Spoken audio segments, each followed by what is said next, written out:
Welcome back to the Whatnauts Reactor Core number 37. This time we are going to be doing a spoiler cast for Black Widow.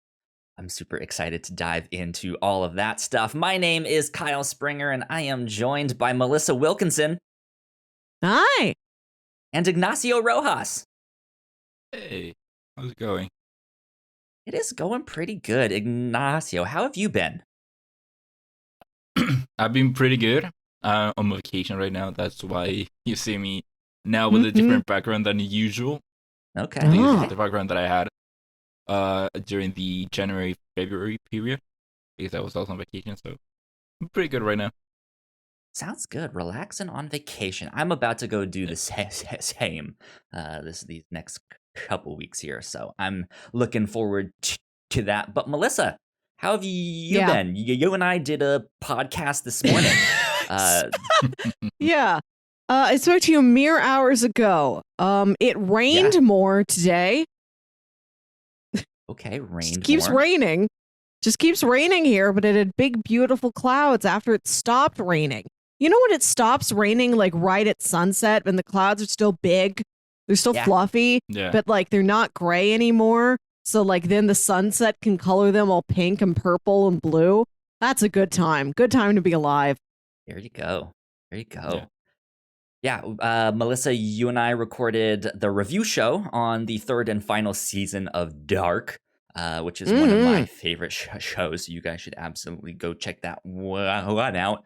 But then today I tried the new DiGiorno pizza with the croissant crust. I've been skeptical, and I think I'm a fan. I think I might have to try it once more. You think you're a fan? I ended up cooking mine a little bit longer than I would have liked. So it was just a tad bit crispier than I wanted, but it was still really good. Yeah, highly recommend it. Go get yourself a DiGiorno croissant crust pizza. Maybe Remember, I will. Delivery. It's DiGiorno. Yeah, right. Exactly. Did you get the pepperoni one, Kyle? Yes, I got the pepperoni one. I'm very predictable. I figured you would. I don't know. I think this might be one where I try plain cheese.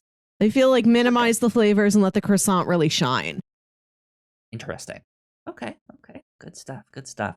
Well, we have a brand new movie to talk about. A new MCU film. I'm so excited. Yes. This is when was the last one that came out? Was it Spider-Man? Far From Home. Which was also a summer release. I am double checking. Release date June 26th, 2019. So yes, we are more than 2 years out.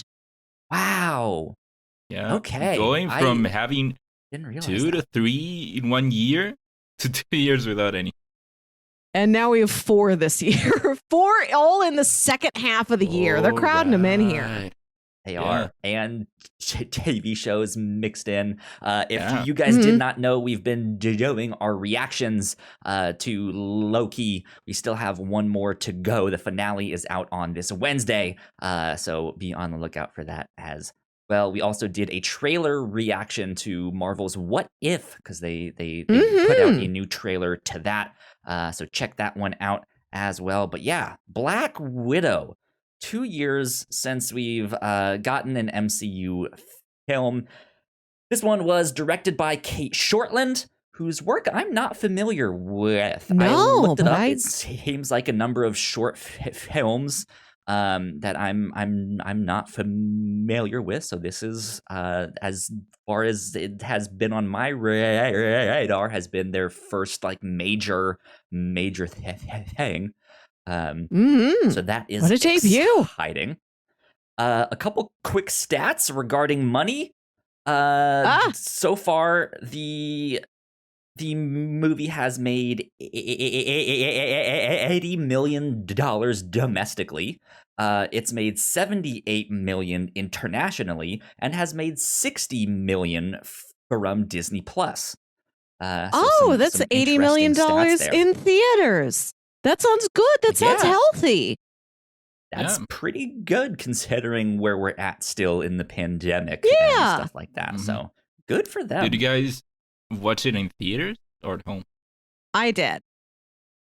Alyssa watched it in the theaters. What was that like? It felt good. It was wonderful. I bought tickets the first day they went on sale like a month ago.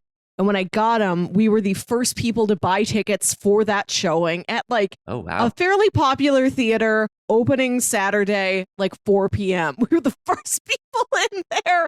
So I really had no idea how the theater was going to fill out around us.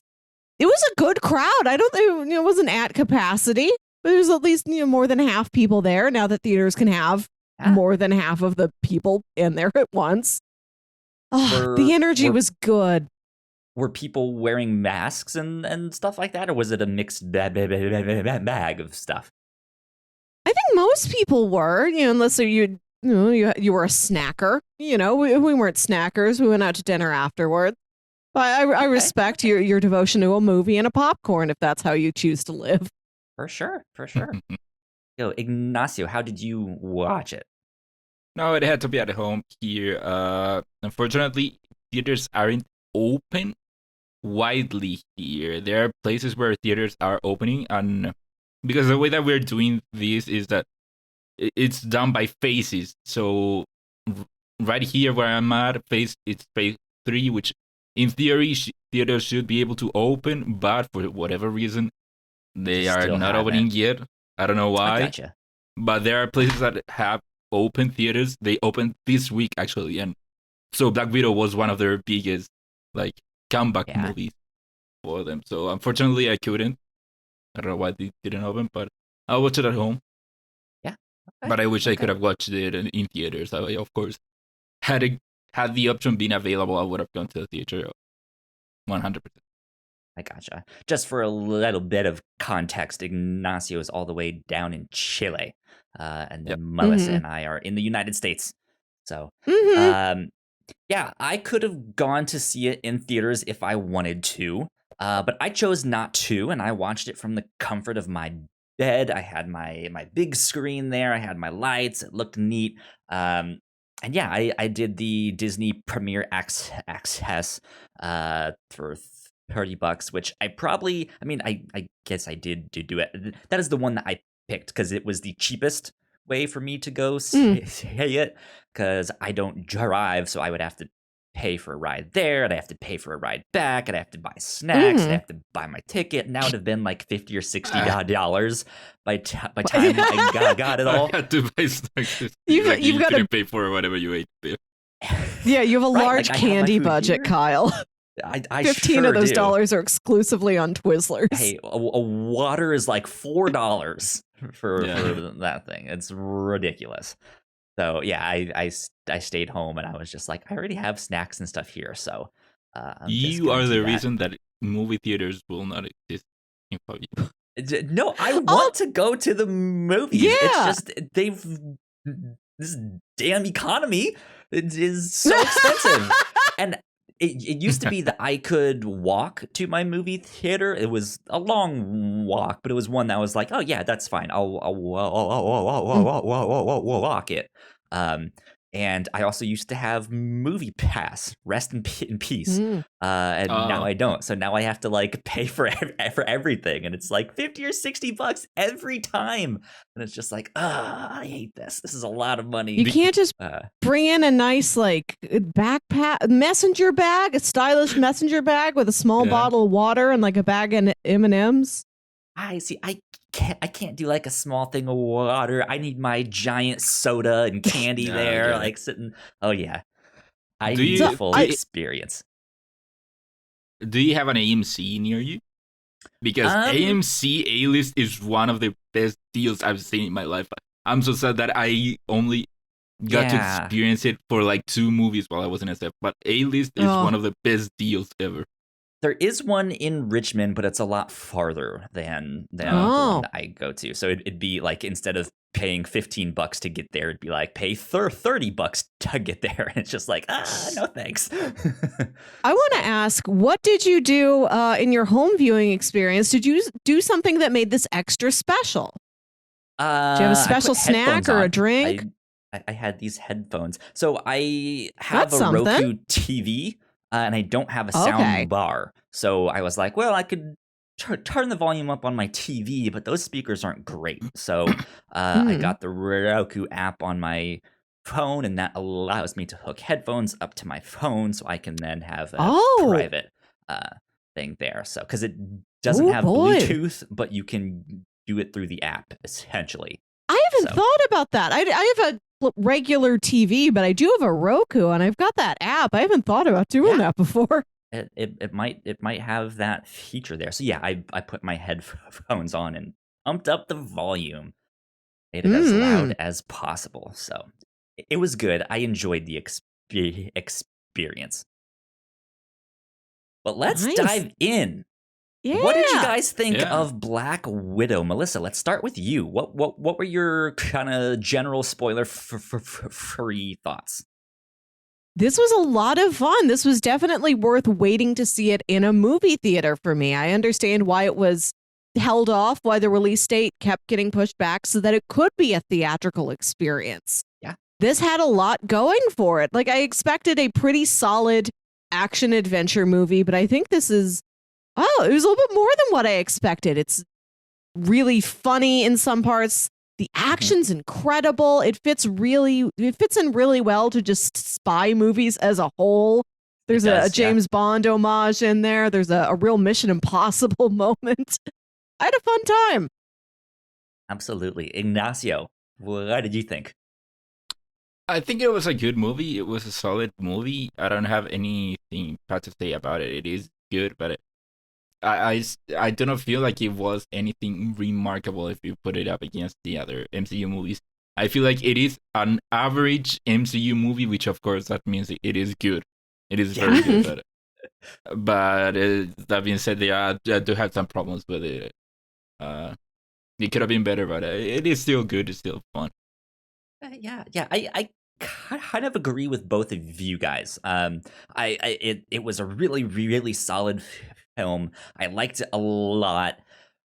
But yeah, unfortunately, that means it's not my favorite MCU film, but it is by no means bad at all. Yeah.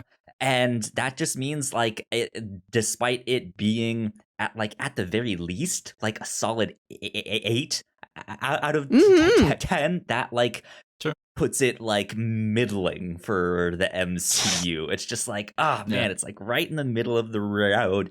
Didn't really make waves all that much. It's not that we knew the stuff, but we knew there was things kind of around here that were happening. And we're just like, oh, okay. Now I know what happened with that. There you go, you know? So, out of curiosity, Kyle, I believe your favorite MCU movie is Winter Soldier. Yes. Ignacio, so this played I don't know if very well into that, because it had a lot of the same vibe. Yeah. Ignacio, what's your favorite MCU movie? Maybe Endgame. I haven't given much thought, but I think maybe Endgame. Okay. Cool. Mine's Guardians of the Galaxy Volume 2, which has similar family themes to this one. Sure. Yeah. Good old themes of family and found family. Love a theme. Indeed. Yeah. Go check this one out if you guys haven't seen it yet. It is well worth your time. And that $30 it might take you to watch it on Disney, or however much it takes you to go see it in theaters. Go check it out. Yeah, and I want to say I don't think it's a family friendly movie, not in that I think it's like great for like smaller kids, but it's a family friendly movie in that there's not a ton of larger MCU mythology in it. So like if your parents have seen a couple of these movies, this is one you could show them and there wouldn't be too much you'd have to explain to them. This is a great movie for older parents. it's enough of a standalone one that it's like that. Yeah, there might be a couple things that would be helpful to explain, but for the most part, you're good. You can go in with that. So yeah, that is our spoiler-free thoughts on that so far. We will take a quick break for housekeeping, and we will be back and we will get into spoilers and stuff like that. So we will be right back. We put a lot of hard work into the shows that we make, and yes, we make multiple different shows here at the Whatnauts, and we'd love it if you would check them all out. You can find out more information on our website at thewhatnauts.com, as well as your favorite podcasting platform of choice. When you type in the Whatnauts, all of our shows will pop up right there. Just don't forget to give us a nice rating and review if you like the shows. If you want to support what we do here at The Whatnauts, patreon.com/The Whatnauts is the best place to do that. You can support us for as little as $1 a month. You can get all kinds of exclusive content at the $3 tier. You can also get a shout out and thank you on all of our shows at the $5 tier. You can support us on Twitch by subscribing to our channel at twitch.tv/The Whatnauts, and we would love to have you all join us for our live streams and talk with us in the chat. And lastly, we have merch. If you want to grab yourself a shirt or a sweatshirt or a mug or something else, go to thewhatnauts.com/store to pick up some merch today. And we are back. Big shout out to our Patreon supporters at the $5 tier and above. Thank you to Sam so much. We love you. We appreciate you. Thank you for supporting us and helping us keep the mics on. We appreciate it. Thanks, Sam. Cool things I've already mentioned. Go check out our low-key reactions and stuff like that. Coming up on the captain's log, I mentioned I'm going to be on vacation and stuff like that, so you might see a little bit more of Ignacio if you want to go hang out with him and get to know Ignacio a little bit more. I think it's going to be a blast. So be on the lookout for all of that stuff. That said, let's get into spoilers. And we have our little spoiler thing going there. So I go back and forth on like how I like to do these podcasts of like, do we do it like the review show where it's just a let's go wherever, or do we go in like chronological? And I think I kind of want to go chronological with this one, because I think this has a good start, like a strong start of the film here, which starts in 1995 in Ohio, which places it right around the same time that Captain Marvel is happening. Yeah. We're not exactly sure if it's 1995, but it is like mid-1990s that Captain Marvel is happening. We know she crashes into a Blockbuster and it has a cardboard standee of the movie True Lies. So let me see when True Lies came out. Sure. Was it not the 80s? It says 1994, so maybe it's early. It definitely takes place in the 90s. Captain Marvel's in the 90s, yeah. Yeah, could be early 95, or they, that Blockbuster just loved that cardboard cutout and kept it around for a long time. It could be, yeah. You never know. Yeah, but I wasn't expecting that. When I first saw that, my first instinct was, God, are they going to change her origin to be that no, she is from Ohio? I was so scared that was gonna happen. So it kept going. They show the sister, they show their mother, and I'm like, God damn it, they are doing it. But no, then it is revealed that no, they are actually spies pretending to be a family, which I thought it is a pretty cool thing, because that's one thing that I don't know if it actually happened back in the day, but it is one thing that I know that media fiction loves doing it, and I think it is a cool concept. And it has definitely happened here in the United States, where we have arrested some families and stuff for being but still spies. not in the 90s. The Soviet Union was gone by then. Yeah, but still, I think it was a solid beginning, even with the whole sequence of them escaping and getting to the to the airfield, and then David Harbour being great at it. And I love that. I love that. Even if it was a small thing, I love seeing Shield there, being the ones to try to apprehend them. And I thought it was a very solid beginning to the movie. Absolutely. Yeah, I was not expecting to I guess I didn't pay enough attention to like Red Guardian and all that stuff. Like I didn't know they were gonna be like a family, and that was their cover and all of that stuff. So I was not expecting that, and I was like, wait, why is he here? Isn't he supposed to be over in Russia or something? So like, what is going on? Yeah, I think I remember hearing that was going to be at least her surrogate family, and probably somebody threw out a theory like, how much do we know about her biological family? Maybe Yelena is her blood sister. Who knows? Well, that was a thing with the marketing. They showed that scene with them at the table at not the first one, but when they get back together and David Harbour mentions all the family is back together. Yeah. Again. Yeah. So I guess I just like that went in one ear and out the other, and was just like, I don't like. No, they're not. Even I knew that, and I wasn't expecting that this was gonna be what they meant by them being a family. I was expecting something different. True. For me, as someone who knew that it came out of nowhere. Yeah, maybe a bit more of like a team family, like the Avengers, like how there's not like, this is a mom and a dad. Thor is my brother. Yeah. Yeah. So, we get that. Ignacio, you mentioned they start to make their escape when they realize that they have been made. We do get the shield trucks chasing them and stuff, and then they make their escape on the plane. And what a sequence that was! Yeah, the fight scene on that. It's right away. There's just action, and I loved it. I thought, as is a theme with this entire film, but the action sequences in this were phenomenal. To see him being on the wing of the plane while it's trying to take off, and they're getting shot at and stuff. It's wild. And I just praises all around.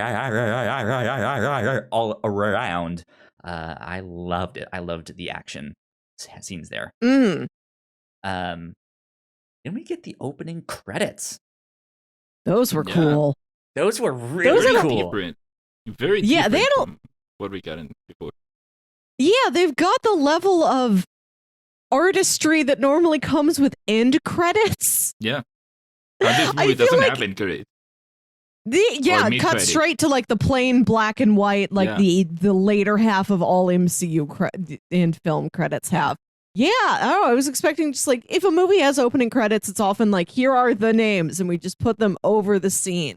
But no, they have like a whole very artistic, very moody, tone-setting montage. I dug that a lot. That was like, the first 15 minutes of this movie are an excellent start.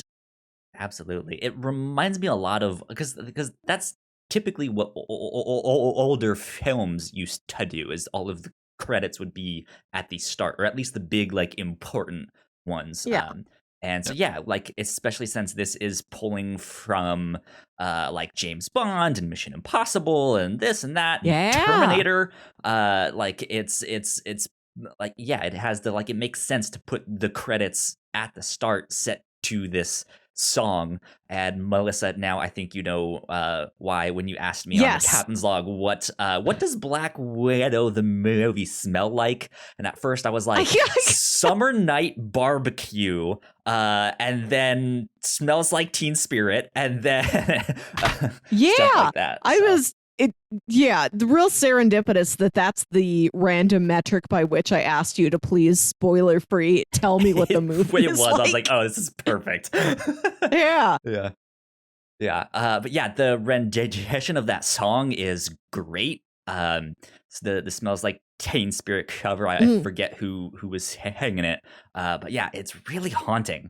Like, because the original version of that song, is more upbeat, more stick it to the man kind of thing, right? And yeah, here it is this like haunting ghostly version of that song, that when you see all of these pictures of these like young girls being kidnapped and stuff like that, it's just like, ooh, this is creepy. So there you go. Do you guys have any more thoughts about the opening stuff or the opening credits? I liked the besides the opening credits, the music choice, and that they're driving away from the house and little Yelena wants to hear her song. And they put a tape in the tape player, and it's Don McLean's American Pie, which I related to as a little kid who only had like her dad's music as her only window to any music. So I just grew up on like folk singers like that. I loved that song when I was that age. That was a good choice. I like that she wasn't into like something contemporary of the time. It is an older, more of a song from her parents' generations.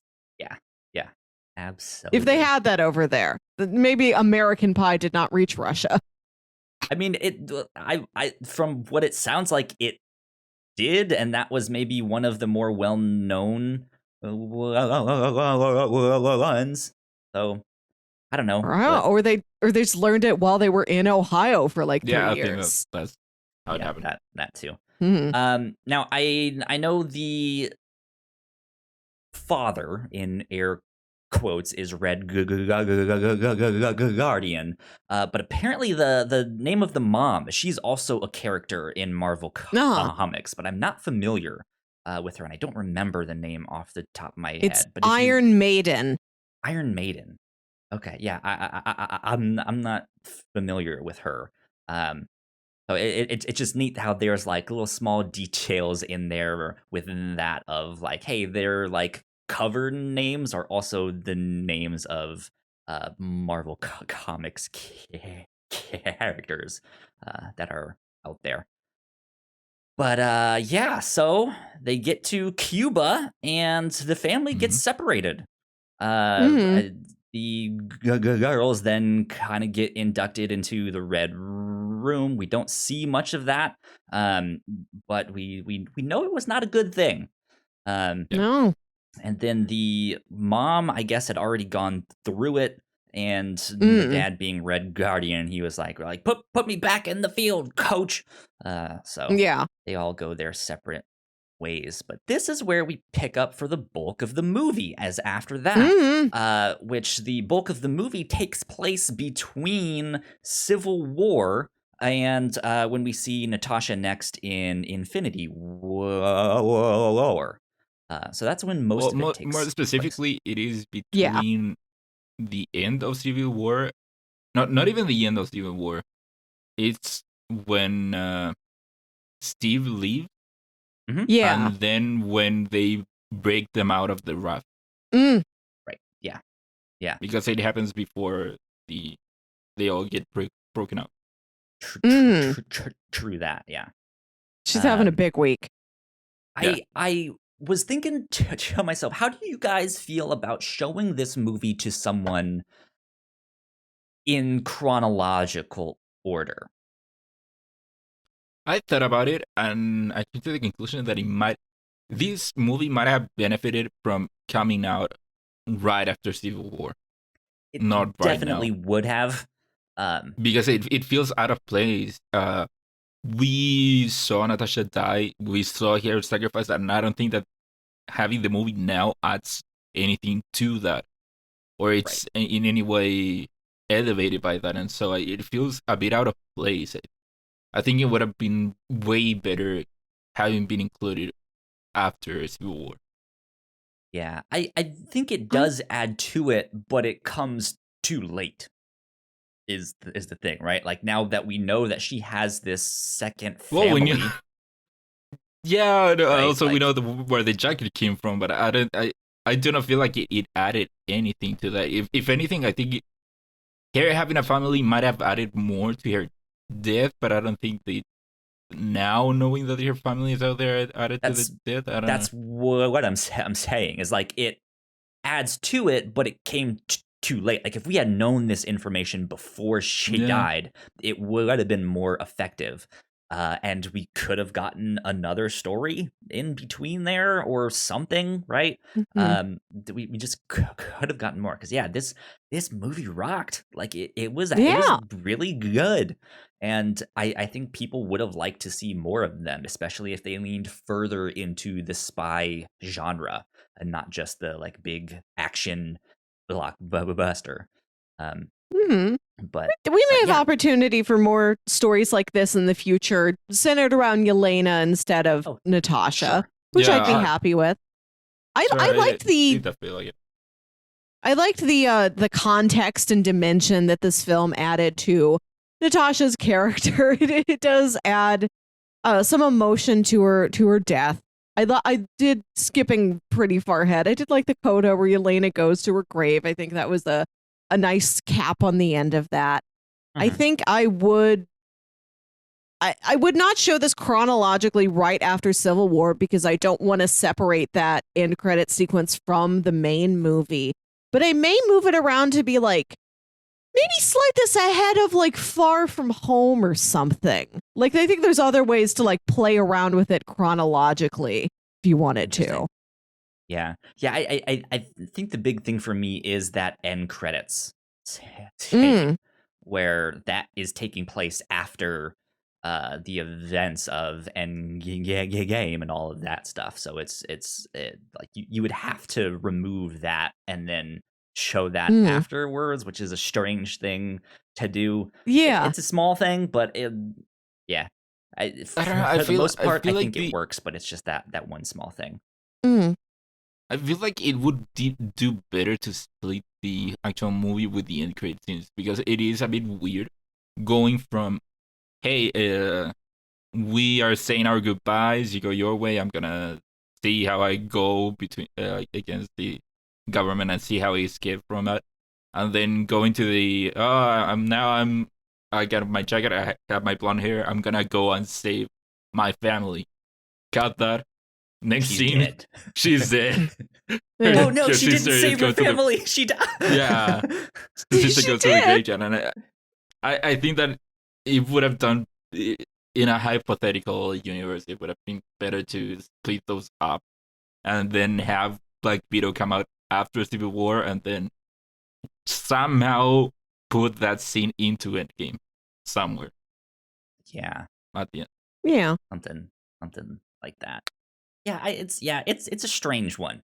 It's unfortunate. I think it's more so just a victim of Ike Perlmutter and what happened, and then the pandemic and all of that stuff. So there's tons of stuff. But I will say that also this movie does not. It's like I said earlier. It's not very mythology based, and to come after Endgame, which had so much going on.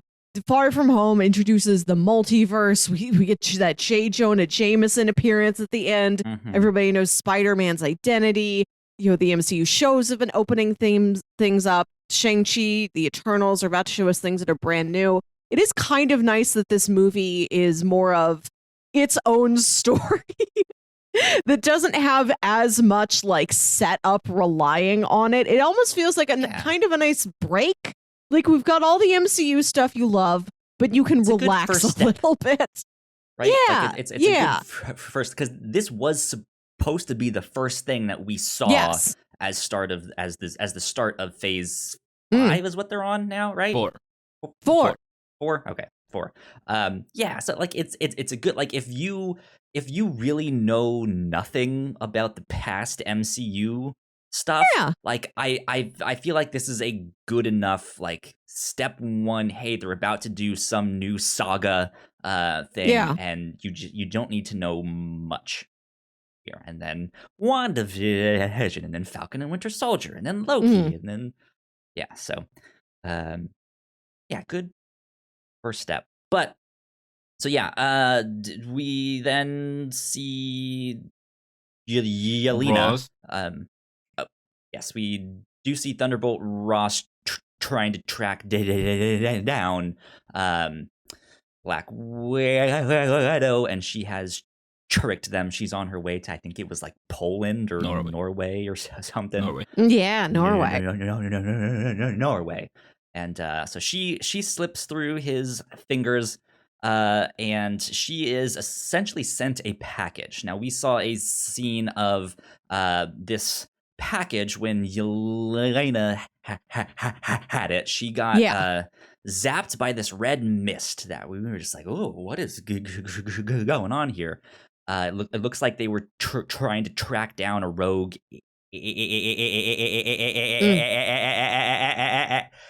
Looks like they were trying to track down a rogue.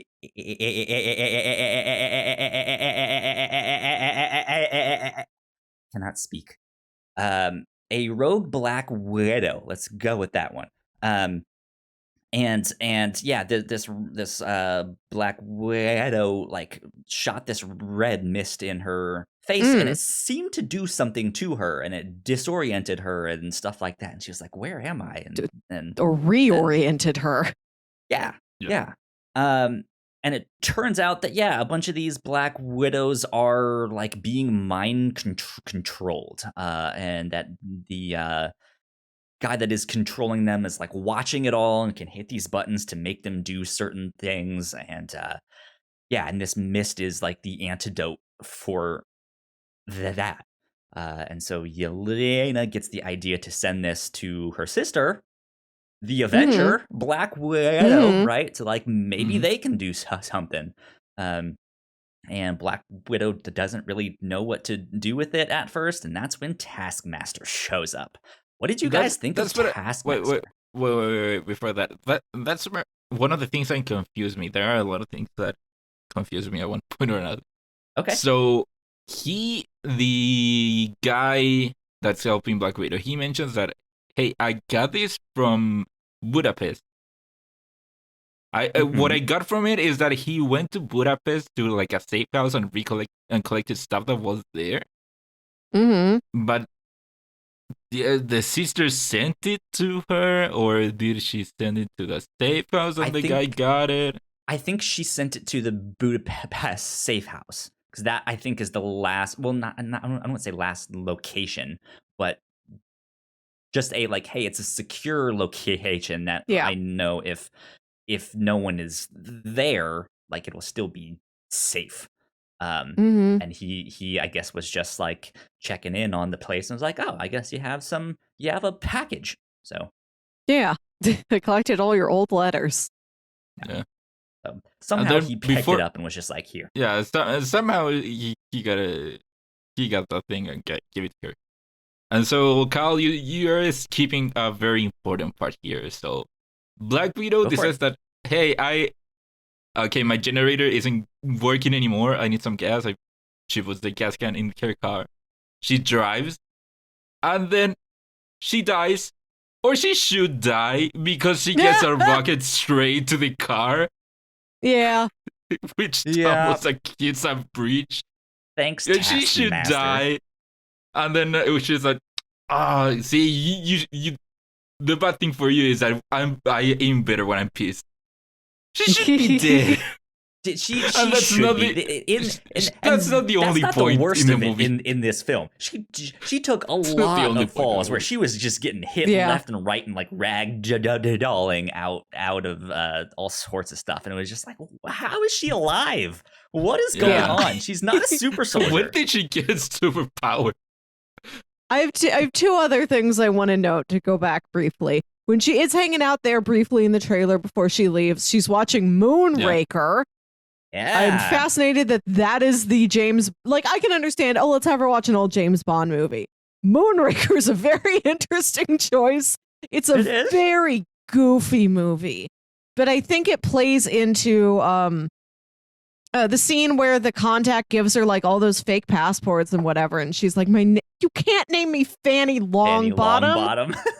Which is such a Bond sort of thing. And the Bond girl in that movie is named Dr. Holly Goodhead.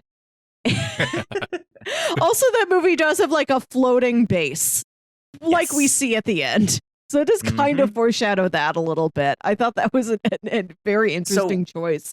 Out of all the Bond movies, they picked Moonraker. When I saw that, yeah, I haven't seen Moonraker, but I heard them mention something about like the base on the moon. I was like, oh, that's Moonraker. So the first thing I thought of was like, Melissa will love this. Melissa's gonna go like, I love this. I haven't seen all of the older Bond movies, but Moonraker is one I have seen. Thank goodness. But then I was like, wait, Moonraker had something to do with the moon. In Falcon and the Winter Soldier, they were like, what's going on in the moon? Are we going to find out what's going on in the moon? I was like, what in the world? What if this is all like a very long hype train for Moon Knight? So many moon options. I don't know, whatever. But I was like, are we gonna find out what's happening on the moon? And no, that take us to moon. But yeah. Also, no, I just want to move on to that second point. What were you saying? I was about to go back to Taskmaster. I just wanted to ask you guys real briefly. How did you feel about this Contact character? I think his name is Mason. Oh, I like that. Yeah, he was fine. I don't think we saw enough of him or much about him. He just seemed inconsequential. He was likable. He was charming, but I watched like breakdowns of this movie. Nobody mentioned that he was like based off any character from the comics. So maybe an original character just as part of the spy movie framework. It's a way to get her stuff she needs. I was continually suspicious of him. Like something too. Something bad is going to happen to him. He's going to be collateral damage, or he's going to betray her, or he's going to be like, or he is a Skrull or something. Master, yeah. Yeah, and nothing ever came of him. He just continues to get her stuff, and at the end, they're like, "We are friends," which is pleasant. Mm-hmm. And maybe that's the twist, that nothing bad happened at all. Like they were maybe almost gonna start kissing and stuff like that. Yeah, no, just moved on. Maybe they've kissed before.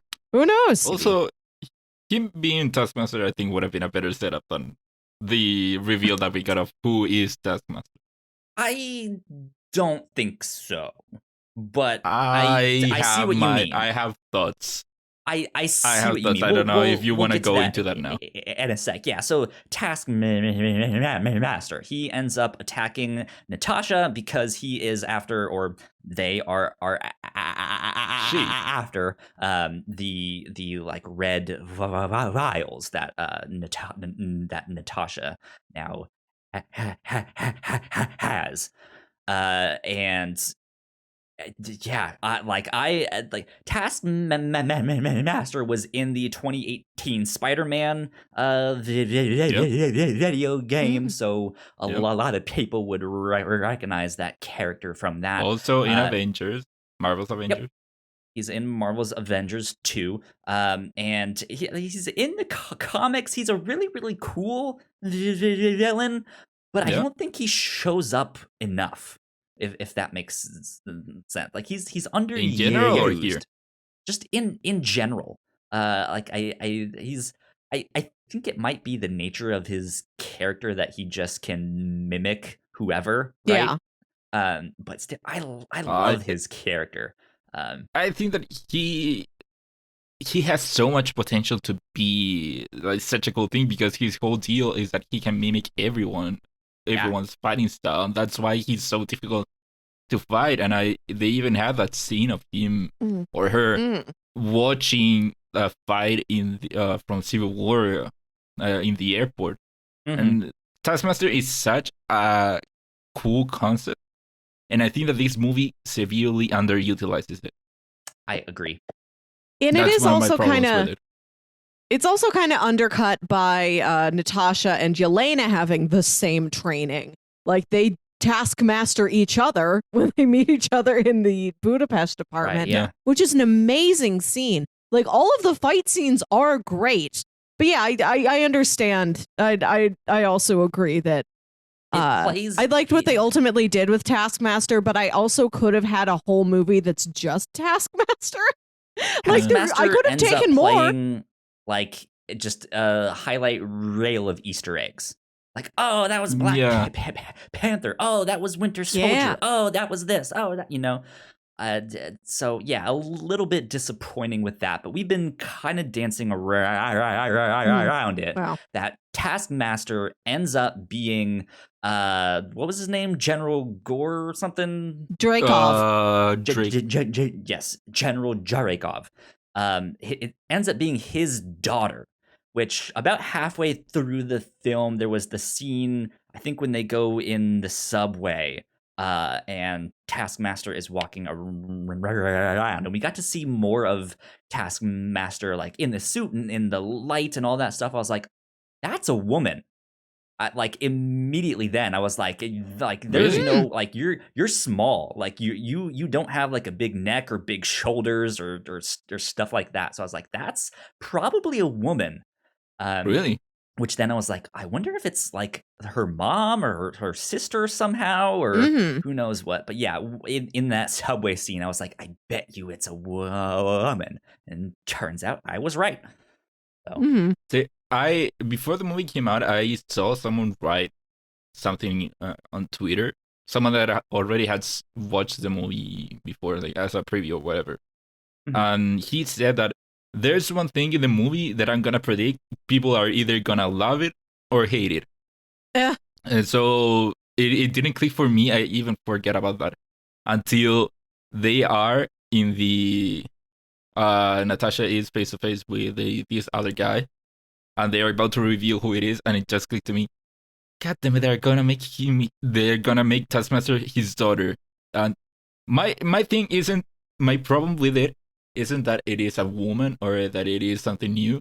It feels like that was a reveal just to be a reveal for reveal's sake. Because I can see that. Yeah. Because this daughter had only been set up as a, hey, tell me what happened when Natasha and her sister were talking in the apartment, I think it was, and she was like, hey, what happened in the thing? Or did you see that he died? And then she goes into it like, oh, I saw his daughter there and I had to kill her, basically. And then I think that it doesn't get touched on. They don't mention it until that, then it happens, and then it goes into her being so like so regretful of what happened and wanting to make things, and it feels like it was a reveal for reveal's sake. They included the first thing so that when that happens at the end, she's revealed to be the daughter, that people are excited.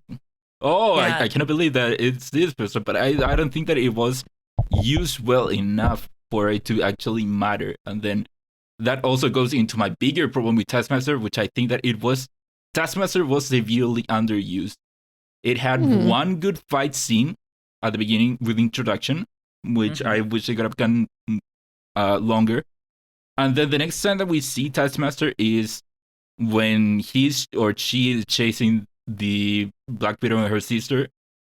But it's mostly the truck that Taskmaster is using. And then we get that one scene with the arrow that we saw in the trailer. And then Taskmaster chasing them down the subway. And then I think that the next scene that we see of Taskmaster is in the main base. And then we do not see a good fight from Taskmaster. The Taskmaster fights Red Guardian, but that fight is almost like see it. It's not. We do not see the fight. We see the end of the fight, and the end of the fight is, hey, we actually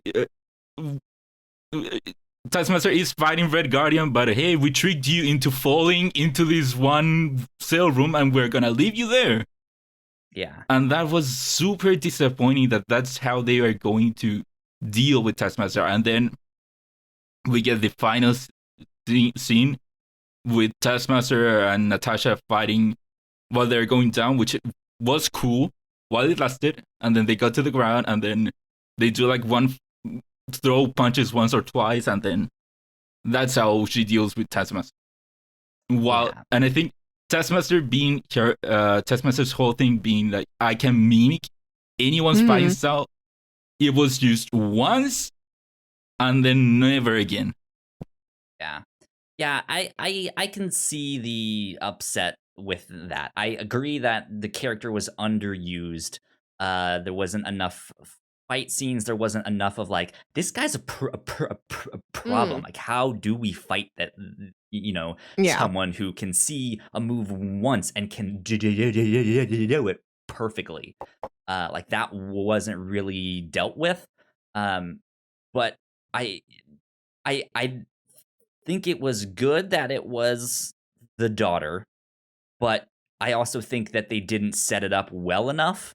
Like because we didn't get to see the daughter really when she was younger. Well, like we don't get that story. We don't get that time with the character when they're not taskmaster. That when they reveal it, it's just like, oh, I mean, sure. Like I like that it is that character, but it seems like there's some story missing.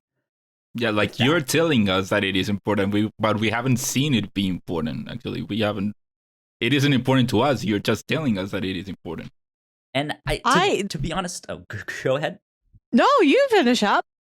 The last thing I was going to say is I've seen a lot of people talking about like, hey, I think this maybe would have worked better as a Disney Plus show to like flesh this out some more. And I don't necessarily agree with that, but I see why they're saying it and I understand it and I agree with that, if that makes sense. Like there are some things it's like we needed more information here. Like we needed to see this character a little bit more for it to have an impact. Yeah. Cuz it like the whole thing about Jurikov's daughter was mentioned in Avengers 1 by Loki as the like, are you sure like you can get past all of this, like these terrible things that you've done?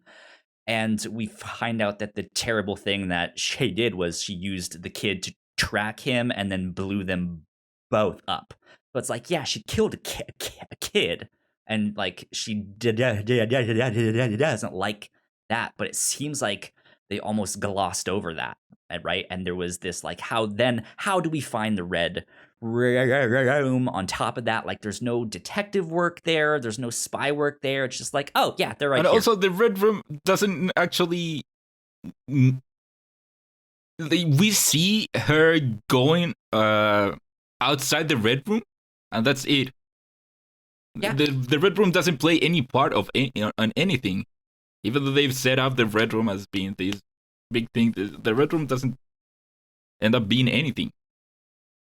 Yeah, I mean it's just the I think the main villain of this Jarekov, I didn't care about him all that much. Like he was kind of a nobody. Like I would have liked to see more of Taskmaster and more of like, let's explore the Red Room some more.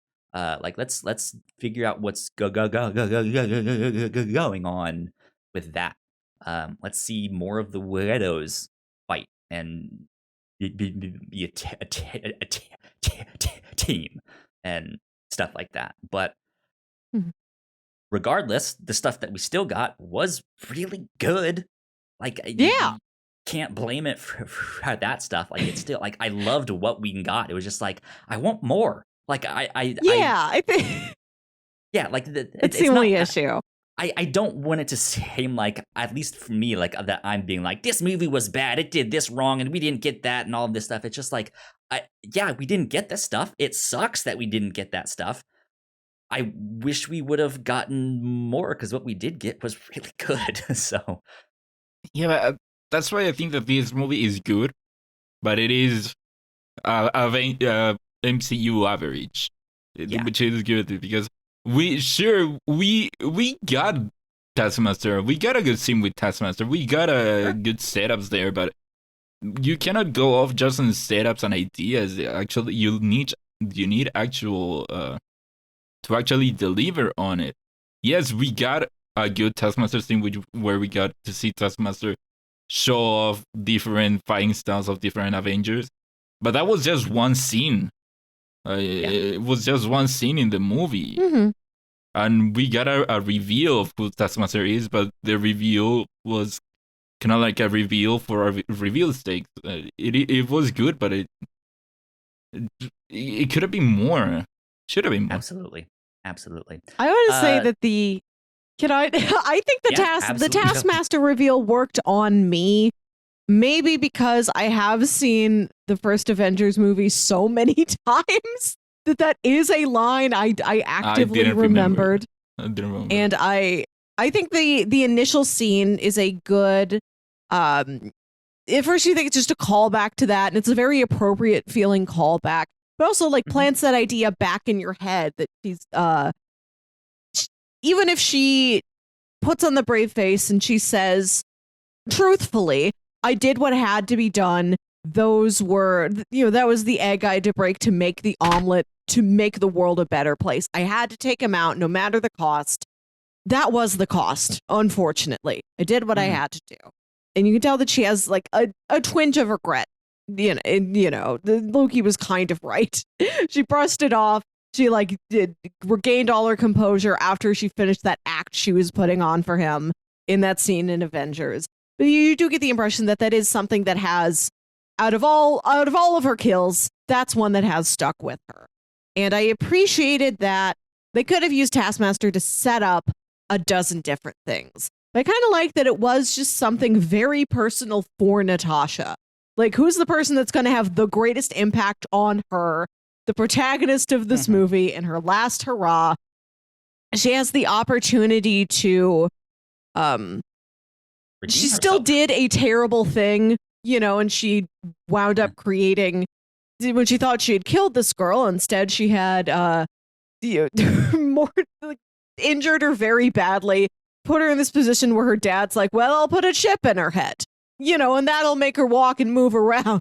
Maybe she's a shell of the girl she was, but she can still live, and now I can use her. Now I can make her into a weapon. So she's confronted with something that is perhaps worse than what she thought, but also there's that glimmer of hope in there. She's got an option to try and make things better, and say the words that maybe she has thought in like the very back of her head on her darkest nights. I am sorry that I did that.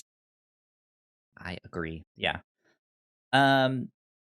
Yeah, so moving on a little bit from Taskmaster, let's move on to Yelena, because after that initial fight with Taskmaster, Natasha goes and meets up with her sister in Budapest, or Budapest, as I would normally say.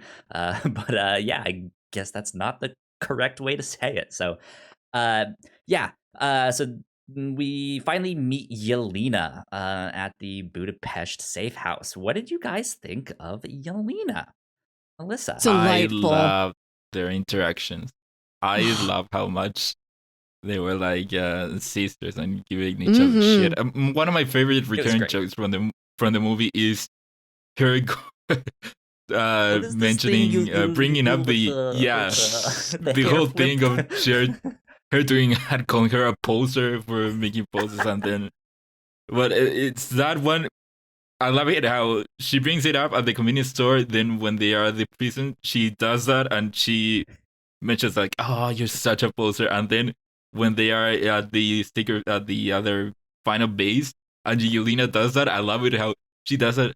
And like, that didn't feel good. So weird. The foot gross. Yeah. The foot gross. I love her and her interaction with Natasha. And her as a character, I hope that we see more of her, and it does feel like we're going to see more of her, and I want her to become the new Black Widow. Yeah, what an outstanding performance. Such a fun character, truly fun. She's a character who tries to have fun in her life, I feel like, more than a lot of other characters do, at least in this political thriller espionage era of the MCU, a lot more than others do. Right? I love that she's that's like when making up backstories for her family and stuff. Yeah, like, you're a teacher. You got married. You got this and that. Her jacket. And I love and added more pockets. That conversation about the vest is one of like the entire Marvel Cinematic Universe highlights for me. And it's so good. And the way she talks about how it has so many pockets, but she's like, I use them. I use all the pockets. It felt spiritually like it reminded me of the X-Men. Yeah, it's not like, hey, what a literal about 90s X-Men comics? yeah, it's not a literal X-Men reference, but it spiritually felt like an X-Men reference. Yeah, it's and even so though good. that was a setup of her how she got it in Infinity War, which I didn't make the connection until the last scene with her and the blonde hair and all the vest thing. I love it how it wasn't even an emotional thing. It was just, you know what? I'm gonna give it the best. I've seen you look at it. I know you want it, and she doesn't actually want it. I love it. It's Finn taking Poe Dameron's jacket. It's yeah. Yeah, I liked Yelena a lot. I think she's a great addition to the MCU. I'm excited to see what's gonna happen with her next. We'll circle back around to that in a bit. But yeah, she just had she has this very dry sense of humor that I really like. This is such a cool way to die. Oh, this right? is Yeah. She's not like Peter Parker, who has this wide-eyed deer in the headlights, oh, so were you using fake names? Okay. Right? She's not that, but she has these very subdued, kind of dark and drier sense of humor. I'm just man, look at all these pockets. It's this I is use so cool. them all. I like this pockets.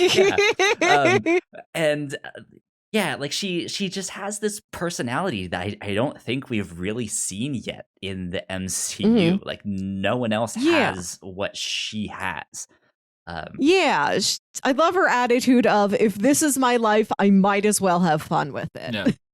I might as well try and find the delight in every kill, every action set piece disaster. If I have to sacrifice myself to save all of these subjugated women and save them from a space base that's falling out of the sky, at least she looks, her final words are, this was fun. And then she's like, all right, time to die if I have to. Or when she shoots the missile at the silo at the jail and it explodes and it starts the avalanche, and she's just cool. And then it's okay, let's get back to work. This is a cool way today. Yeah. Yeah. So she was wonderful. Yeah, then skipping ahead a little bit, they start to come up with a plan to be okay, we should probably go get our dad out of jail to see if we can figure out what we need to do to help find the Red Room and figure out what to do with all of these vials here. So Red Guardian, stuck in jail, has been for some time. And is just sitting there beating people at arm wrestling, and is just having a great time in jail. I love his I gotta say, oh, sorry, go ahead. No, I was just going to say that this is one of the chillest prison sequences I've ever seen in a movie. The fact that you see the guy behind him giving gulag, a Russian jail. Yeah. The stuff that you hear is oh, you don't want to be in those.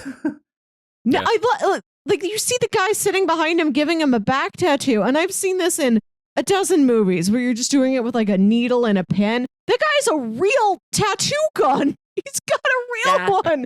And then they're just hey, it's mail time. And then he goes and he picks up his mail.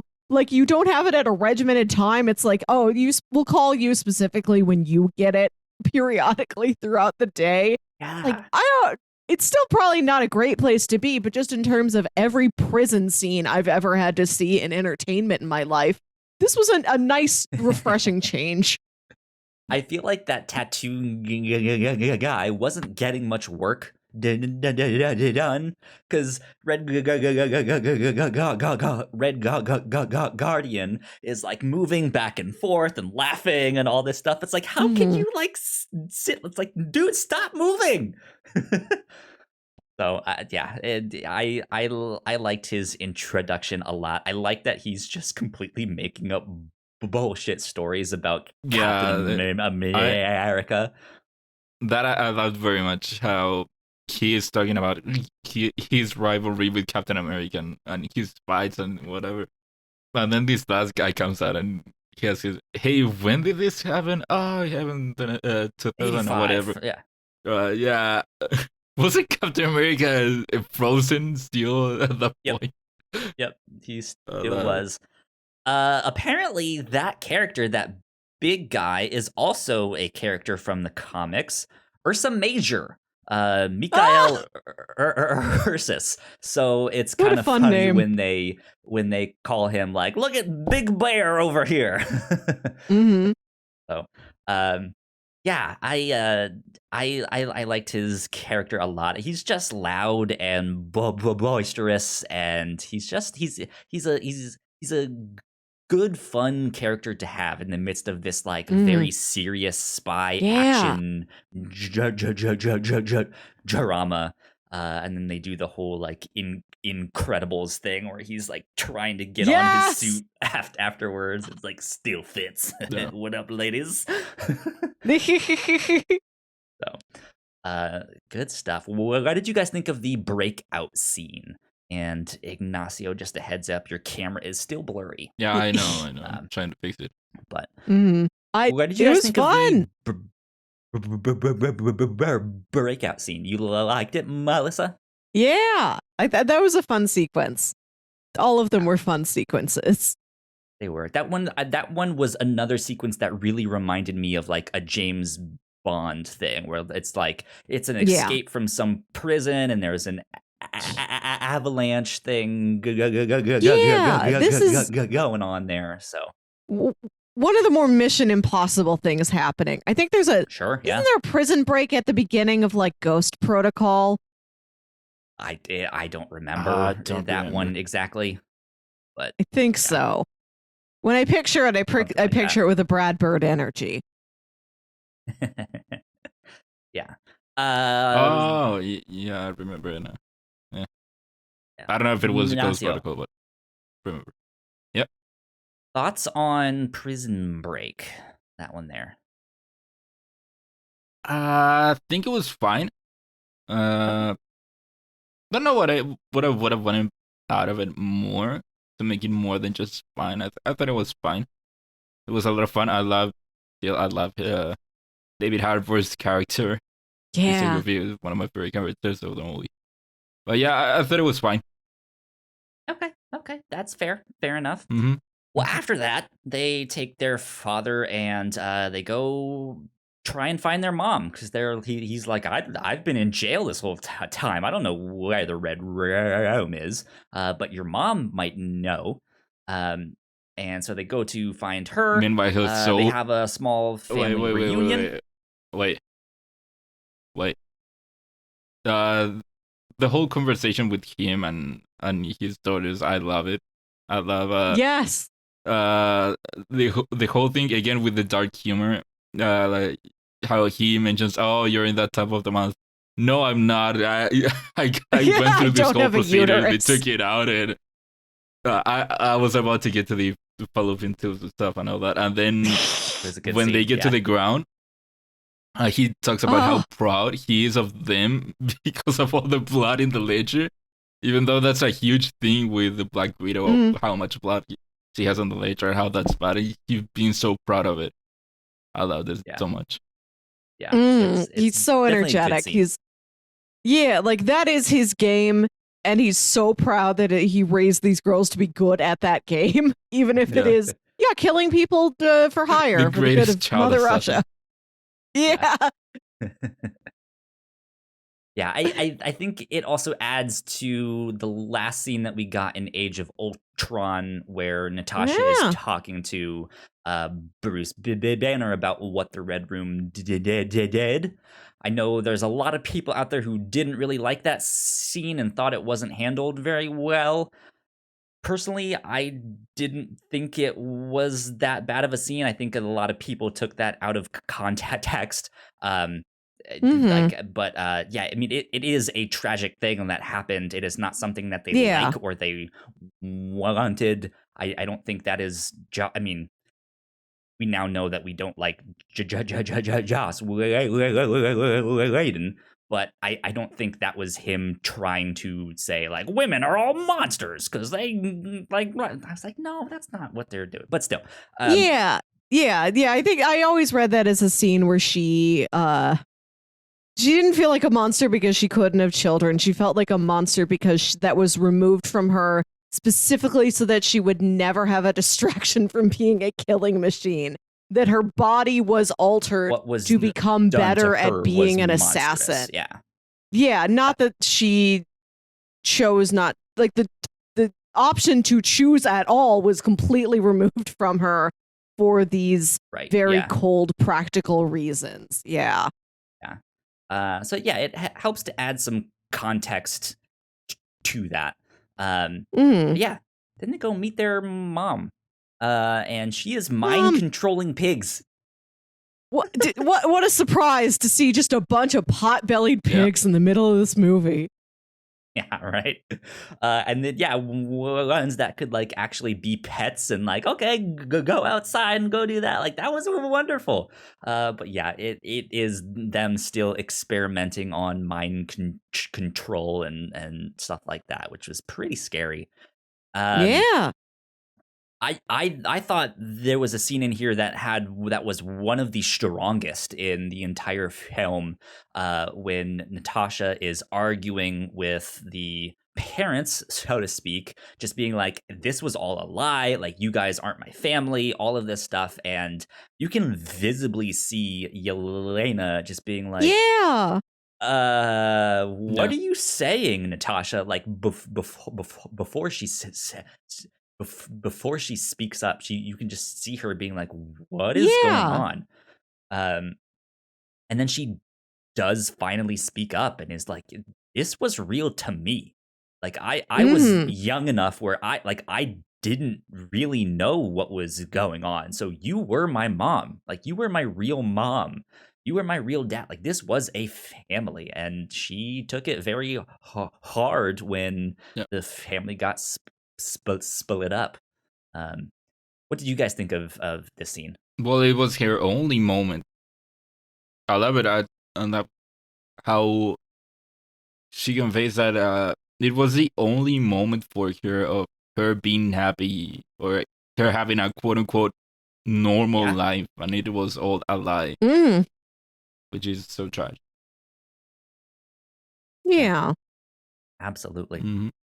I do like there's some stuff around this area that I really like. I like that it's said that Alexei and Melina's entire marriage was staged. It was undercover. But it seems like they do get along with each other. Like they have some chemistry. Like I don't think they're a couple. They were a couple for show. But, you know, they've got something there. I thought there was a nice middle ground. I would have liked to see them be a legitimate couple. That's also interesting. But we see that often. We also see I'm just pretending to be with you for, espionage reasons also often. This middle ground of they signed us to be with each other, but this isn't so bad. That's nice. Yeah. I love them talking about how every photo in their family photo book was staged on the same day so that they could make a full family photo book to show people. That was a good detail. However, it was strange to me that they had that photo book still when they had that family reunion because they left it in Ohio. Because Natasha picked it up to bring it, and the mom was like, no, we have to go now. You leave that. And they left without it. So then they somehow have it again after that. I don't know. I can imagine that maybe like Dreykov sent somewhere. Sent somebody. He had some inside man in S.H.I.E.L.D. who was part of the team dismantling the house, and she maybe Melina put in a word like, hey, if you could get my photo book back to me, that would mean a lot. Yeah. And the way I took it love that when oh, sorry. No, it's okay. I just would say I love when Yelena storms off. And I like that division. I like the mother-daughter scene we get between Natasha and Melina. And then I like Andre trying to talk to his daughter, and she's like, I don't want to talk. I came in here because I did not want to talk to anyone. And he tries to tell her this story about going ice fishing with his dad. And then my dad pissed on my hand to stave off frostbite. And I'm like, wow, I had not thought about that as a solution to frostbite before. So now I've got that in the back of my head. Should I ever be in a frostbite emergency? Practical learning from the MCU. Practical but gross. And I like that she's like, why are you telling me this story? It's about you. Everything's about you. We were just an assignment. You were bored. You never really cared about us. You never saw us really as your kids. And then he sort of walks away and he says, I can't recall if I cried when I read about his widowed bride. And he starts reciting the lines from American Pie, which was a real tearjerker moment for me. I think that was an excellent callback. And like, that's something I would do with my dad. Like, we're not, like, we just quote movies at each other, and that's like how we express love. Yeah. He just remembers what movies I like. Like, that's such a dad thing to do. And that's such a great personal treat when your dad does remember things like your favorite song. I thought that was touching. Yeah, it was a good moment. Yeah. Yeah, so this is then when we start to kind of move along to the actual Red Room. It turns out that their mom sold him out. That she already alerted the Red Room. The building gets stormed. They all kind of get kidnapped and taken up to the Red Room. However, unbeknownst to them, Natasha sets in a plan to kind of infiltrate, and the mother and the daughter switch using those notorious face masks that we saw in Winter Soldier and Falcon and Winter Soldier and stuff like that.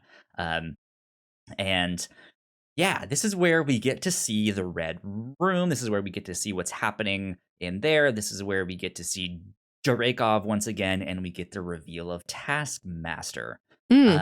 Ignacio, I know you said that you were a little bit disappointed with the fact that we didn't get to see more of the Red Room, but what did you think of this whole, like, in the sky floating base? I think it makes sense for how they're saying about how no one has seen Jacob and how no one knows what the Red Room is. I think it makes sense that the reveal is that it is in the sky. Yeah. And so with that, yeah, I think it is fine. There you go. I thought that was kind of neat. We've got the setup earlier in the movie that nobody knows where the Red Room is. It moves frequently from location to location when widows are brought in or taken out of the building. They are sedated. They never see like the outside of the door or anything like that. And the fact that it's everybody, like even the smartest agents are still convinced, like, yeah, I don't know which one of these buildings it's in. It's like, no, it's been maybe up there the whole time. Maybe that base floats around, maybe it has had different locations. It's over Moscow. It's over Oslo. It's over Berlin. Maybe it goes all around Europe. We don't know. But I also like the idea that, no, it's been in one place the whole time. And we've just been very good at fabricating this illusion that it's someplace that keeps moving. Yeah, I loved it. I thought that was a great reveal. It's a great callback to Moonraker of just like, oh, this is like a James Bond villain layer. I loved it. It is maybe a little surprising that it hasn't been found, considering all the shield helicarriers and stuff like that are out there, or that used to be out there. But I guess we don't know exactly how long it's been floating up in the air there. So yeah, maybe it was a traveling room once, like when Natasha was going through her training. But yeah, like after she graduated, he was like, you know what I'd like? A sky base. We're moving on up, boys. Maybe after she blows it up, That's when they change it. Potentially, yeah. Yeah. So, yeah. So we've kind of talked about Taskmaster a bunch there, and there's a good fight scene, I think, with the widows as they all get let out of the training room and they come after Natasha, and man, she is holding her own against a room full of them, which was what I mean. I guess they are all trainees, I guess, still technically, maybe, but still, they just looked like, wow, man, she is kicking ass. I know you can, like, girls are brought into the red room at a very early age, and all those women looked like they were like 22. Yeah. They're probably more senior agents. I love how, okay, so we've got all these other Black Widows, and they're all like, they have the exact same training, they're doing the same maneuvers, wearing the same uniforms, and they're so controlled. They're basically like, Dreykov treats them no different from each other. They're just all exactly the same. I picked up on how different everybody's hair was. I thought that was interesting, that it's not like you're all going to have like, it's not like everybody's got like one uniform, like short practical cut that you could always throw a wig over. Like, they all have different personalities to their hair. Like, looking at Natasha's always changing her hair. We've seen that the entire time she's been in the MCU. We see all these intricate braids Yelena has.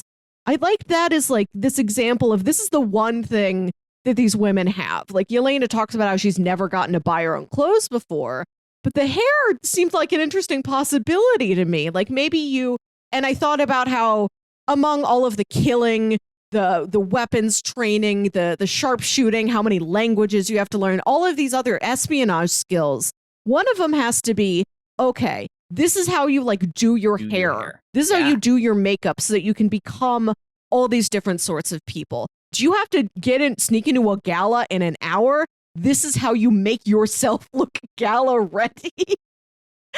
I wondered about that, about how much hairstyling training all these girls had to go through, and if that is like the one form of self-expression they do have available to them.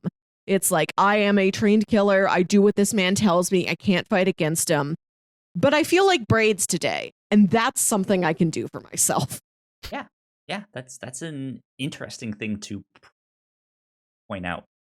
I didn't really think about that, but yeah, it makes sense both on like a self-expression thing and a like, as a spy, yeah, you would kind of need to know that. Like, it'd be helpful to have a wig to like do the really fast stuff, but then like, you kind of need to know how to change your appearance. I don't know. As a trained assassin, you'd think that it would be better for them to wear short hair, because if you have long hair, it is easier to pull when you're in a fight. I did also think about that with Natasha going into the final battle with like, she's got some braids hanging down and they're in a ponytail, but she'll have them like flipped over the front of her shoulder. I'm like, I appreciate your style. I think it's a nice form of self-care in your day that you took 5 minutes to braid your hair before you went into battle. You must like how it looks on you. That is something somebody braids, can grab. Melissa. Yeah, it can't get in the way of your eyes. Someone can grab it. Maybe it's worth it to her. Maybe this is another one of her intimidation tactics, like doing, like, I can take the time for this weird, intricate pose when I'm jumping down from something. It makes the pose because, look better.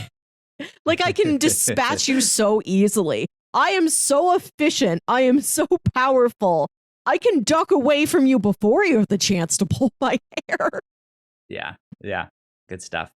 I think one of the interesting things about the mind control is that we find out that none of the Black Widows can physically hurt Dreykov. Like, there is this pheromone scent thing that he gives off, and when they smell that, there's something in their training and conditioning that makes it so they like physically cannot hurt him. So it seems like he has this like force field around him, even though he doesn't really. Yeah. But I just thought that was an interesting concept. Yeah, Also, I've like never seen that before. Also, I like the idea of her when she starts provoking him. I like the idea of her doing that so that he would punch her, and that would lead to her not being in control anymore. Yeah. The thing about the chemical conditioning of all of these girls, like it's not psychological. Like of course there's so much psychological emotional manipulation going on, but that physical manipulation of like, I have chemically set you to be entirely my puppet, but there is an antidote. I thought there was an interesting narrative give and take that they are so deeply brainwashed, and that he can make somebody that brainwashed so effectively. But then it does have, like, if you get a hold of the off switch, that's an immediately completely effective off switch. Yeah, that's the again with the thing of the hero. That's the thing of they are having so much control on their life, or making them such a trained killer, their weapons, and then they have these things that are like holes in that. Like, yeah, they are these trained killers, and they even do the whole ripping the uterus out of them so that they can be even more of killers, but they let them their hair be as long as they want. Or we have such control of you, but if you have this one chemical, or if you severe, then you're no longer in control. Which you would feel like that nerve would probably get severed pretty often just on accident, like in fights as they get hit there in the nose, that they would have had to come up with a different solution. But it well, that's for the pheromone. It's not for the brain control, it's for the pheromone. Right. So how often are they getting hit in the head, hit in the face, in the presence of? Right, but if that's all it takes, like that's super simple. Like they can go do that to one another outside, and then walk in and just be like, "All right, well you can't after a session of training now." So after a session of training, you cannot control us anymore. Yeah, it seemed like maybe that was a secret that Melina was sharing with Natasha, that the olfactory sense is how he does that. Maybe like all the girls know we can't hurt him, but they don't know why. Don't know how. That might be. Maybe they know that it's like part of their. Yeah, and like I think Yelena says about this conditioning they have, that she's like, you can't tell when you're in it. Like you can't tell what choices are yours and what choices are his. So maybe they all think, oh no, why would I hurt Dreykov? Yeah, that makes sense. But yeah, it makes for a great scene when she just smashes her own face in there, and then unlocks the whole thing and starts to set them free. We get the grenade of the red mist that Yelena sets off. I thought that was a great way to do that. Last big action scene that we need to talk about is the Skyfall thing. They're jumping off of the exploding base. Before that, there's one thing that is giving is that when the whole thing is falling down, and then Dreykov is escaping, he gets in his helicopter, and then Yelena gets on top of it and makes it explode. I didn't like the way that they took care of him, because what we see is she does that, and then we see how the flames envelop him and consume him and all that.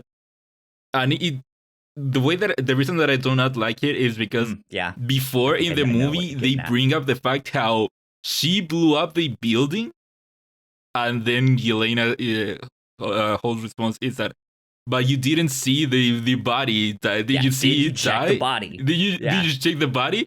And she was like, "No, there's no way he could have survived. There's no way anyone could have survived it." And then that's how they kill him later by setting him on fire. I will give you that. That was a little bit like, they should have done a little bit more with that. I think seeing the glasses fly away from the cloud of flame is enough of a shorthand to indicate. We saw that. Not her. There's nothing. That's she true. Didn't see it. It's true. They bring up how you didn't see it die because no, there's no way he could have survived the explosion if he did it. And now that's the same way that they are killing him off this time. Yeah, that is a good point, that maybe they should have selected a method of death that Natasha could have gone and double checked. Yeah, or at least have some scene after where they're like pulling him out of the rubble to like confirm here's that a dismembered arm. Yeah, Yeah. that's his watch. We know that. Yeah, I feel like if it would have gone any farther, it would have gotten like maybe a little too grisly. Who knows? Who knows?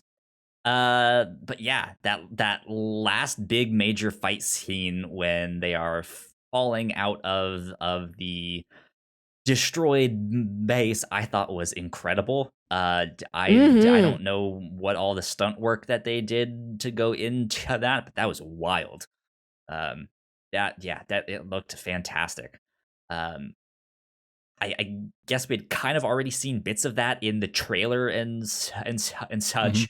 But yeah, I think just seeing that whole scene, especially for you, Melissa, like being in a theater, I'm sure that was just like, this is amazing. Look at this. It was wonderful. Cool. Speaking of trailers, that's one thing that I want to bring up. How I feel like they didn't do a good job with the trailers not spoiling the movie. Because I was constantly watching the movie knowing that this is one scene in the trailer that appeared that hasn't happened yet. And that went through most of the movie up until this point where I was like, oh, but we haven't seen this one thing and we haven't seen them fight falling down. Falling in the air. And I think that Marvel movies, for the most part, do a good job with that, of not showing you much of the movie. And then that's the one thing that I didn't like with this, where I was constantly like, I know that there's more. I've seen more in the trailers. I know that something else is gonna happen. I thought the trailers did a good job, because I don't think it spoiled stuff of like, it didn't spoil, I know but what the reveal is, it or didn't I know give what context. Yeah, it didn't spoil, but it still, I think that it maybe should have stopped with halfway through the showing you things from halfway through the movie or stuff like that. Because I think that the trailers show you general things spread out throughout the movie up until the end of it. And so because of that, I know that there's something else that hasn't happened yet that is going to happen. Indeed. Should we talk about that end credits scene? I want to say that it was sitting there in this theater, almost everybody stayed. There might have been like 3 people who got up when it cut to the credits. At this point, you which is pretty common, but that's a higher ratio than I've ever had before in any Marvel movie. Maybe 8 people would walk out, but this time, very, very small number, and all of us are just sitting there quietly, patiently, waiting for the credits to finish roll to show us that scene. And there was something that was the best communal experience out of all of this, is just all of us waiting for the credits to end, and you like feel that energy in everybody around you. Not even the end credit scene, but the wait for the end credit scene in an actual theater around actual people was something I didn't realize that I missed. Yep. It's a fun time indeed. Yeah, so end credits scene, Yelena is visiting the grave of Black Widow.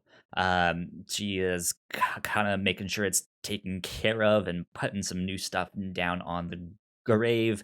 And she does that whistle that they're like signature call sign thing, and I was like, it was silent for long enough after she did that. I was like, are they? No, they're not gonna do it. No, it never did. There was no response. It's like, no, she's dead.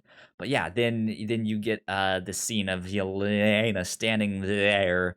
And I think she says something. I forget exactly what she says. And then all of a sudden you just hear Val blowing her nose like super loud, super annoyingly.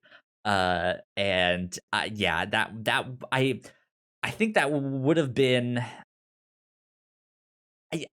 I'm trying to think of what reveal I would have liked better if this was the first time that we saw her, or Falcon and the Winter Soldier is the first time we saw her. And I think I like the Falcon and the Winter Soldier one better. Yeah, I think the order that we have ended up getting is a lot more interesting. Yeah. Mm-hmm. Yeah, that's also something that I was thinking about, because when Falcon and the Winter Soldier was going on and we got her on the show, we were all like, oh, it comes out of nowhere, but the rumors say that she was supposed to appear in Black Widow, so it would have made more sense had we seen the movie. But I feel like you could have put Falcon and the Winter Soldier before this, and I think both of them would have been still the same as to it comes out of nowhere. It makes more sense because in Falcon and Winter Soldier, she explains her name. Like she says the whole name. Like, you can call me. Like, it is actually an introduction. Whereas this, I think Yelena says her name, Val, and that's it. Like, that she voiced for her. Who's Val? Yeah, so like I think it would have been confusing, and they might have had an alternate take where they do explain her name and stuff like that. But what we ended up getting was like, I think it was fine where it's at, because we knew her, we knew what her name is and all of that stuff. But interesting setup, because she hands Yelena an iPad and is like, hey, how about your next hit being the person that's responsible for... next hit, next target. Which is, I think, a very interesting choice, because it leads you to believe, of course, oh, that's just a synonym for target. But somebody on New Rockstars pointed out that target could mean, this is the next person I want you to try and recruit for whoever our group is. Yeah. That's a good point and a good distinction. Yeah, but they're like, so here's your next target, and it turns out to be Hawkeye. Not around Hawkeye. This time is kind of doing his own thing as Ronin. Yes, who is Hawkeye. Well, no, what I mean is that it is specifically him as Ronin. Yes. Which could add to the fact of it being a target of her getting him. Because if you think about it, with the whole theory of it being, if not the Thunderbolts, her making a group of maybe assassins or people, or Avengers or something, yeah, whatever, it makes sense for her to have not only a Black Widow, but also Ronin, who's also out there making his taking revenge on all these people, like killing all these people. Yeah, I agree. Now I'm super excited for the Hawkeye show to see how that appearing tie-in. Yeah, we don't know, but now knowing that there is some connection between her and him, there might be some mention, there might be some tease. We don't know, but it is just like, okay, Hawkeye, you gotta get here soon, because I want to watch this. And we still do not know. Do we have a date for it? I think so. Because out of all the shows... It's probably early 2022, but I don't know exactly. Because I think that we've gotten more information out of Hawkeye than, say, Ms. Marvel or She-Hulk or all that. But we haven't seen any trailer. We do not have a date, I don't think. Yeah, and I don't know what the next... 3 Marvel shows, and we don't know nothing. So we don't have an exact date. It still says 2021. Which is weird, because we do not have a date nor a trailer. I don't think it's going to be 2021, if you ask me. Yeah, but we've seen set photos. They did confirm that girl from Pitch Perfect and Bumblebee, whose name I'm blanking on, Haley Steinfeld. Yeah. We know that she is Kate Bishop. But we don't have a date. We haven't seen... I don't think we've seen footage of it either. No. We have not. So it is very weird. Interesting stuff. Very secretive. I want to say... secretive. I think my favorite, the most interesting possibility for me at the end of this movie is that all of Natasha's family is still alive as far as we know. We know Yelena, of course, but there's nothing that, we can believe that Alexei and Melina are still also out there. Where have they been throughout the history? I think setting this back a couple years it could give us a couple interesting story opportunities to find out that they were in the background of something. And they're still out there now. The fact that Shang-Chi is the next movie to come out and Shang-Chi is going to feature a tournament of a bunch of assorted fighters, that seems like someplace Red Guardian could show up.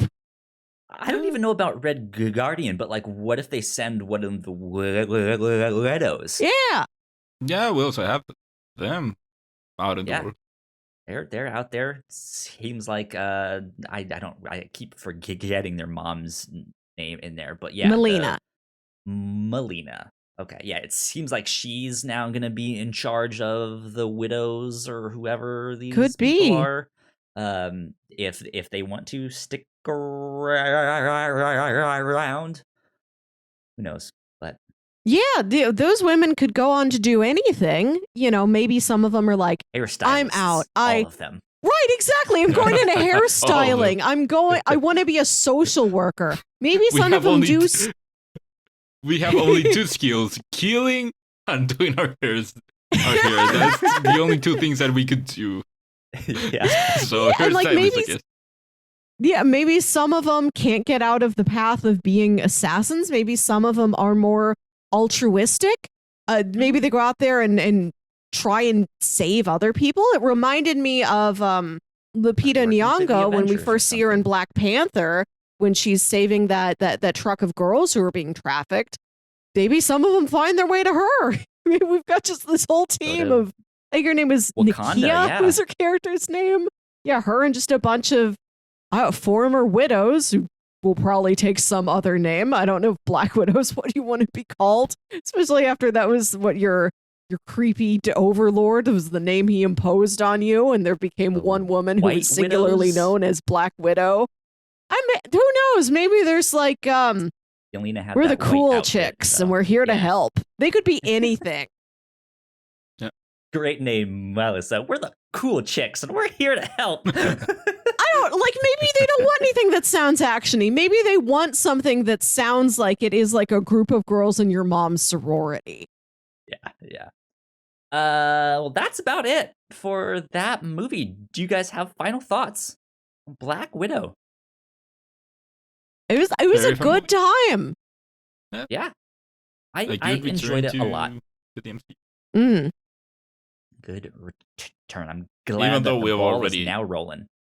Even though the ball was already rolling with the TV shows, but still it is good to finally a movie. I need to be the start of now we're gonna get 3 other movies this year. Yeah. Oh, exciting stuff indeed. Melissa, where can the people find you on the internet? You can find me on Twitter and Instagram at Wilkywit. That's WILKYWIT. You can listen to my other podcast, Saturday Morning Obscurities, where me and my brother Jams talk about weird old kids shows you feel like only you remember. And you can listen to the James Bond podcast Spectre, where I was on an episode talking about Moonraker. There you go. Good stuff. Ignacio, where can they find you? They can find me on Twitter at Ignacio Rojas B. That's IGNACIOROJASB. Yo, if you guys want to find me, I'm at Kyle Springer on Twitter. And if you guys want to stay up to date with all of the stuff that we do here at the Whatnauts, you guys can follow us on Twitter at the Whatnauts. So go like, share, subscribe. You guys know the deal with all of that. Thank you for checking out our spoiler cast for Black Widow. We will be back later this week with our finale reactions for Loki. And I'm assuming when What If comes out, we'll be doing stuff for that as well. So be on the lookout for all of that stuff. But with that, this wraps us up for number 37 of the Whatnauts Reactor Core. We will see you all next time. Bye. Bye.